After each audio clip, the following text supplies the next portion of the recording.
Queridos irmãos, queridas irmãs, então dando sequência, questões sobre as evocações, vídeo 124, capítulo 25, livro dos médiuns. Nós estamos tratando da questão de número 18, que se deve pensar dos espíritos que marcam encontro em lugares lúgubres e às horas indevidas. Então eu vou agora ler a resposta dos bons espíritos para que depois possamos continuar o assunto. Mas eu encerrei o vídeo anterior dizendo: você já teve o prazer de ver Joana de Anjos fumando cachimbo? Bezerra de Menezes fumando cachimbo? Eurico Barçanu fumando cachimbo? Emmanuel fumando cachimbo? Através do Chico? Você já teve a oportunidade de ver esses espíritos todos que acabei de citar aqui, fumando cachimbo, bebendo cachaça, nas encruzilhadas? Não, né? Por quê? Porque são espíritos superiores, são espíritos nobres. Contrário a esses espíritos, o resto é tudo charlatão, mistificador, impostores, anticristo, exóticos, esotéricos. Mas não pensemos que esses espíritos são os responsáveis exclusivamente por tudo que eles fazem, que não, porque os primeiros responsáveis são os médiuns desequilibrados, médiuns perturbados, médiuns que frequenta e que abre centro de umbanda necessitaria de um atendimento psiquiátrico semanalmente, mensalmente, trimestralmente, o ano todo, durante toda a tua estadia aqui no corpo físico. Pedir desculpa? Eu não vou pedir desculpa no que eu acabei de dizer, porque pedir desculpa seria o mesmo que abjurar, e eu não abjuro. Eu não desminto aquilo que eu digo. Quando eu digo é sim ou não. Você pode até pensar assim, mas você vai responder por isso. Eu não vou responder. Você sabe por que eu não respondo? Porque quem está com Deus, quem está com Jesus, só vitória conquista. Se destruírem o meu corpo físico, eu dou graças a Deus. Porque é melhor que me destruam do que eu destruir alguém. Mas deixar de falar a verdade, eu não deixo de falar. Então, frequentadores de casas de umbanda, diretores de casas de umbanda, todos esses deveriam, semanalmente, mensalmente, trimestralmente, anualmente, constantemente, um acompanhamento de um psiquiatra para conscientizá-los do que eles estão cavando em sua evolução. Porque quem planta vento, colhe tempestade. Quem planta espinho, colhe espinho. Quem planta morango, colhe morango.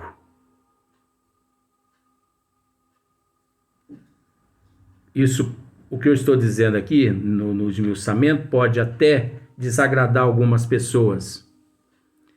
Mas eu tenho certeza de que esses que se sentirem assim ofendidos, que assim mesmo eu não vou pedir perdão, porque eu estou consciente do que eu estou dizendo, caso contrário eu não estaria aqui, eu tenho certeza de que um dia na eternidade, essas pessoas, quando evoluírem, elas aonde vinha até a mim, não para pedir perdão e nem para me agradecer, porque eu não vou aceitar agradecimento de ninguém. Sabe por quê? Porque toda honra e toda glória a Deus e a Jesus. Nós somos apenas instrumentos, por isso nós não podemos omitir a verdade. A verdade é a verdade e quem está com Deus e está com Jesus não tem que temer. Por isso que eu abro a boca e falo. Eu tenho amigos que trabalham em centros de Umbanda, que frequentam centros de Umbanda, mas não é por eles que eu estou falando, eu estou generalizando, porque estão brincando com os desígnios das leis do Criador. Você está plantando jiló. Você vai colher e vai comer jiló. Pois quem planta amor já sofre. Agora imagina quem planta desgraça na vida dos outros. Então observe, não sou eu que estou dizendo. As pessoas é que não estudam. As pessoas é que não raciocinam. Olha o que os espíritos respondem a Kardec. Esses espíritos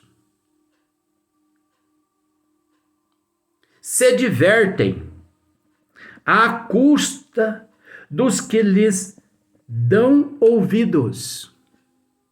Olha só para você ver. Você não evoca esses espíritos denominado isso, aquilo e tal, o chifrudo, o Beelzebul, não sei o que tem, o tranca-rua, tranca isso, tranca aquilo, você não evoca? Existem esses espíritos, sim. Ora, porque isso aí são símbolos, é a mitologia. Ou você acha que não existe mitologia ali também? Só que olha só para você ver, esses espíritos se divertem à custa dos que lhes dão ouvidos. É sempre inútil e não raro perigoso ceder a tais sugestões. Olha só, é sempre inútil e não raro perigoso ceder a tais sugestões deles. Inútil, porque nada absolutamente se ganha em ser mistificado. Sou eu que estou dizendo ou é os bons espíritos? Eu estou apenas servir de intermediário. Só que pelo fato das pessoas não ter conhecimento, só pelo fato das pessoas serem omissas, pelo fato das pessoas serem ignorantes de conhecimento dos desígnios das leis divinas, sabe quem leva pancada no final? Eu.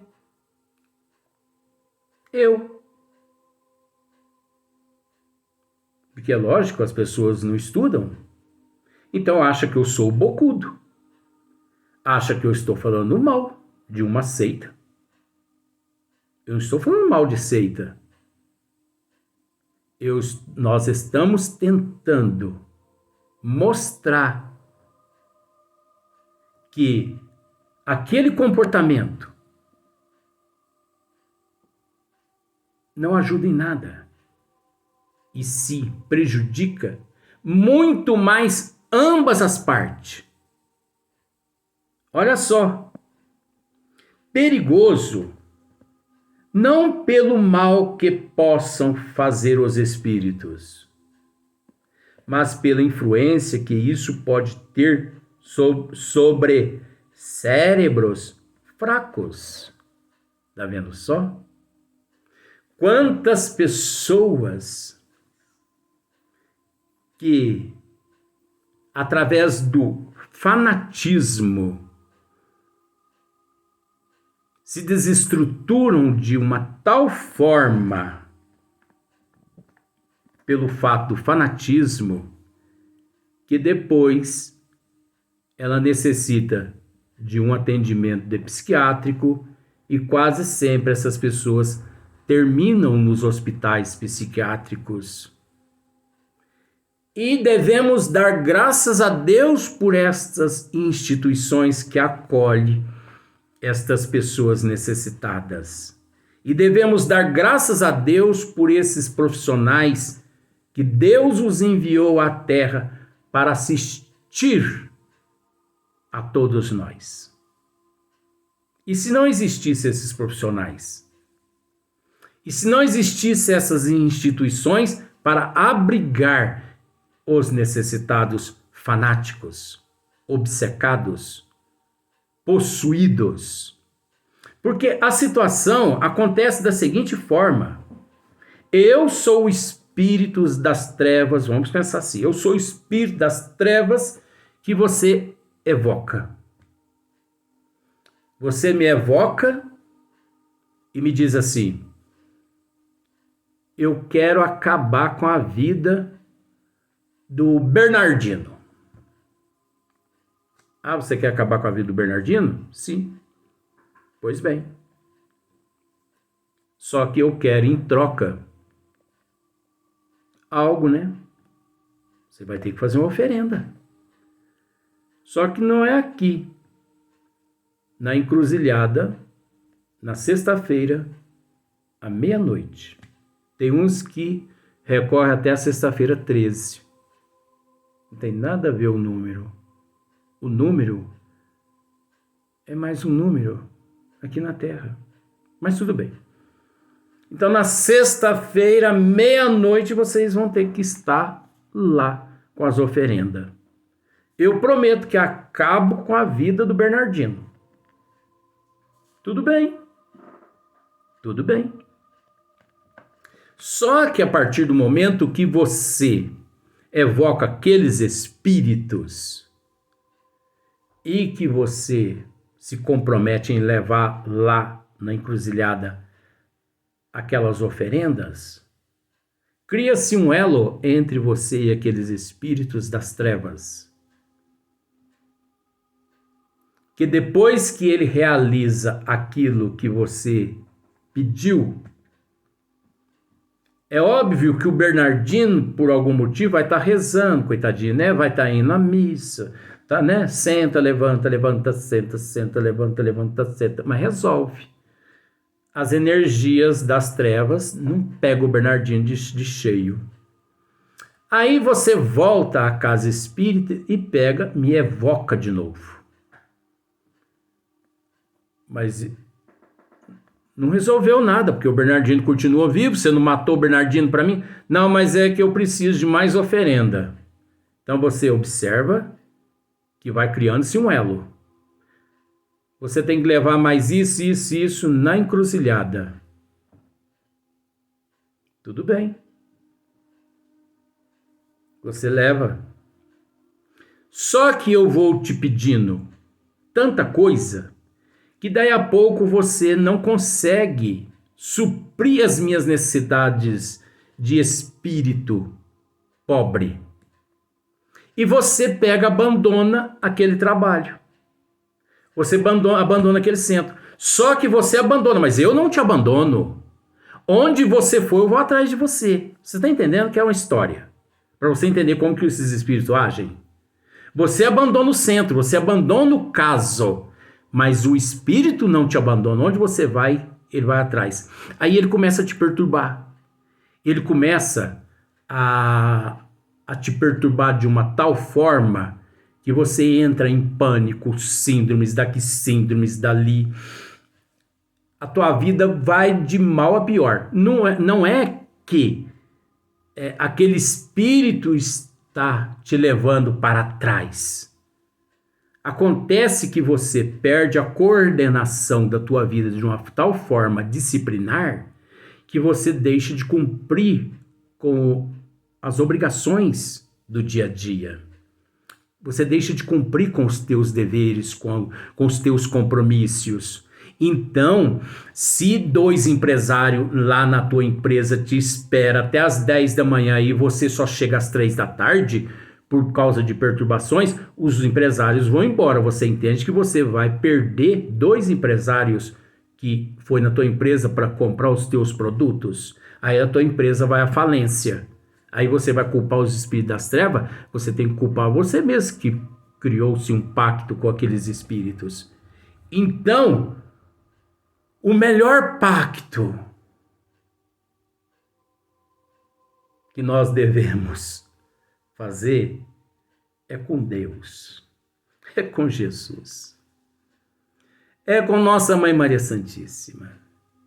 Esse pacto chama-se amor, chama-se solidariedade, chama-se caridade, benevolência, perdão, paciência, resignação, aceitação. Esses são os pactos que nós devemos fazer conosco mesmo, com a gente mesmo. Consciência. Onde está escritas as leis de Deus? Na consciência. Nada melhor que a lucidez que temos e saber raciocinar na hora certa com prudência, com amor.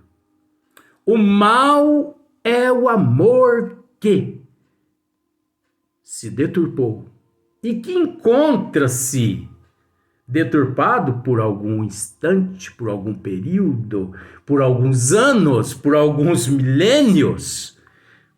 Mas o mal não é eterno. Eterno é o amor. Eterno é o bem. O mal, 500 bilhões de anos-luz praticando o mal. Um dia ele cansa. E a quem ele vai ter que recorrer? Ao amor, à benevolência, à misericórdia do Pai. Então, por isso que esses que praticam esta denominação tinham que recorrer primeiro a um atendimento psiquiátrico, para que os psiquiatras pudessem orientá-los através dos alucinógenos.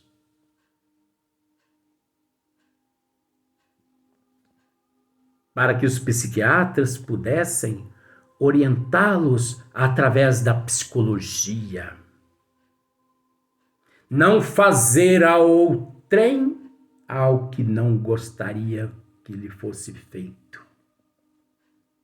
Isso é a lei do amor. Só não enxerga quem não quer.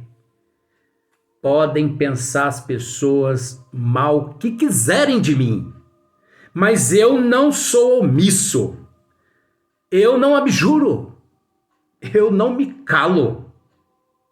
Não estou falando mal de ninguém, mas estamos aqui tratando de um assunto assim por demais delicado, porque envolve-se vários fatores que nós devemos tratar com muito carinho, com muito amor a esses que se dizem médios, porque são nossos irmãos em processo de evolução, esses espíritos também ignorantes, enfermos, charlatões, hipócritas, idólatras, são nossos irmãos também, só que encontram-se na contramão dos desígnios de Deus. Mas não é porque eles se encontram na contramão que nós vamos ter que baixar a cabeça e deixar eles fazer o que quer. Podem continuar fazendo o que quiser da agora em diante, mas não vão poder dizer que nunca ouviram algo com relação a como agir corretamente. Olha só o que os bons espíritos responderam a Kardec. Vou repetir de novo. Esses espíritos, Kardec, eu vou colocar o termo Kardec só para você ver. Esses espíritos, Kardec, se divertem à custa dos que lhes dão ouvidos, Kardec. Dão ouvido. Não é verdade? Analisa só para você ver. É sempre inútil e não raro perigoso ceder a tais sugestões. É perigoso ceder a tais sugestões desses espíritos. É o tal duelo que eu acabei de dizer. Inútil, por quê? Nada absolutamente se ganha em ser mistificado. Em nada se ganha em ser mistificado. E eles estão mistificando. Perigoso, não pelo mal que possam fazer os espíritos. Não pelo mal que possam fazer os espíritos, mas pela influência que isso pode ter sobre cérebros fracos. Isso é perigoso. Então ali envolve-se o médium, ali envolve a pessoa que contratou aquele trabalho, e nós não podemos nos esquecer que tanto o médium daquele centro ali, né, daquela denominação, tanto o médium, o diretor da casa, quanto aquele que contratou o trabalho, quanto aquele também que o nome dele está envolvido para eles acabar com ele, todos ali estão correndo um certo perigo.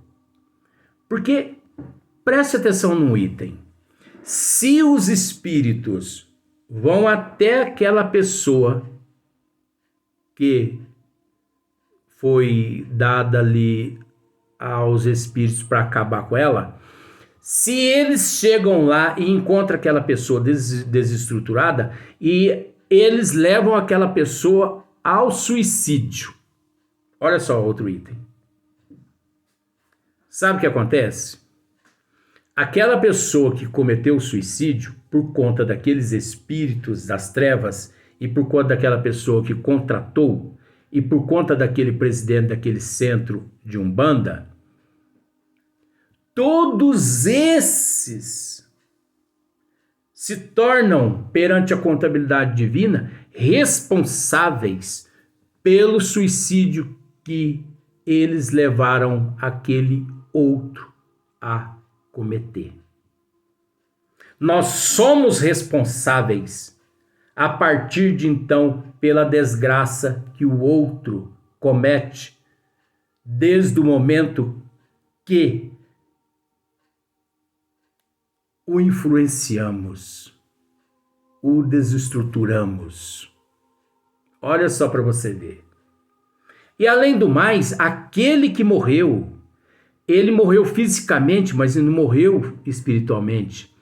Devido à imortalidade da alma, aquele espírito, descobrindo o que foi feito, ele pode se tornar um obsessor, tanto daquele que contratou o trabalho contra ele, contra aquele médium também, e ele pode se tornar um obsessor daquele presidente daquela casa de Umbanda. Então, gente, isso se transforma numa bola de neve tão grande.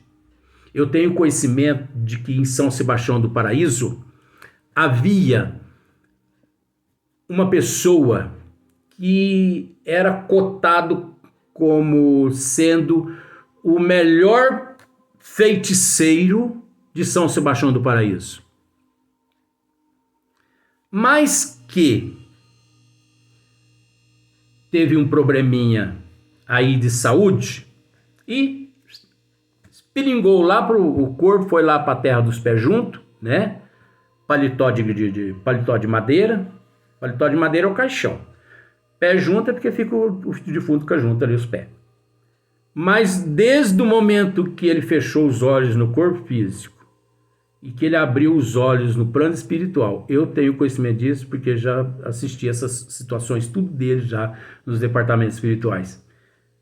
Aqueles que trabalhou com ele durante os anos todos aqui no corpo físico, pegaram ele e levaram ele para as regiões umbralinas tão terrível, mas tão terrível. E ele está sofrendo mais tanto, Mas tanto. Aí, conversando com alguns amigos meus no plano espiritual, perguntei assim, mas quantos anos esse nosso irmão ficará nessa situação de sofrimento? Isso é relativo, Luiz Antônio. Por que relativo? Vamos pensar que a estadia do nosso irmão nessas regiões corresponde ao sentimento dele para com estas pessoas no momento do ato que ele praticou. Mas vamos simplificar.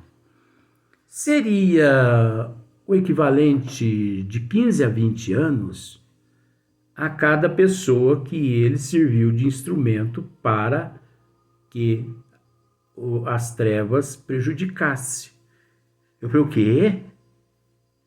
Mas quantos anos ele trabalhou nesse ramo? Uns 40 anos. Jesus, Maria, José, com todos os apóstolos, ainda tem mais outros ainda.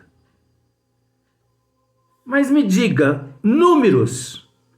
Bom, Luiz Antônio, esse nosso irmão, de acordo com o que nós sabemos, antes de 400 anos, ele não deixa as regiões umbralinas. É brincadeira, não é, gente? É o último vídeo, nós vamos dar sequência no próximo vídeo, no próximo dia, porque esse assunto ainda continua ainda no próximo número ainda.